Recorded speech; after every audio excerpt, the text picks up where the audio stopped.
புஷ்பா, ஒரே ஒரு கேள்வி. செல்வராஜ் அவர்கள் கேட்ட ஒரு கேள்வி முக்கியமா வச்சாரு. திமுகவிற்கு எல்லாமே செட்பேக்கா அமையுது. ஆம்ஸ்ட்ராங் கேஸ்ல இருந்து ஆரம்பிச்சு எல்லாமே சிபிஐக்கு மாறுது. அப்ப மாநில போலீசாரோட கைகள் கட்டப்பட்டிருக்கா? என்ன மாதிரி? அதே மாதிரி சோசியல் மீடியால தான் கட்டமைக்கப்படுகிறது எல்லா விஷயங்களும். செய்திகளே இன்னைக்கு இன்னைக்கு உண்மை செய்தி சேனல்கள் கொண்டு வர செய்திகளோட சோசியல் மீடியா கொண்டு வர செய்திகள் தான் மக்கள் மனசுல ஆழமா பதியப்படுகிறது. இது எப்படி பாக்குறீங்க நீங்க? இல்ல, அது இரண்டு புறம் பிடியில்லாத கட்சி தான் அது சமூக ஊடகங்கள்ங்கிறது. அது வேகமா போய் சென்றடைகிறது. ரெண்டாவது, காட்சி ஊடகங்கள் நம்பிக்கை இழந்து விட்டன. அது மெயின் ஸ்ட்ரீம் மீடியாவெல்லாம் மக்களிடம் நம்பிக்கை இழந்து விட்டது அப்படிங்கறத அதை காண்பிக்குது.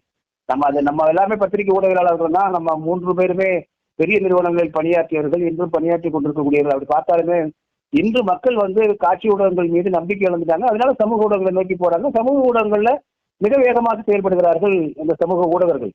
அதனால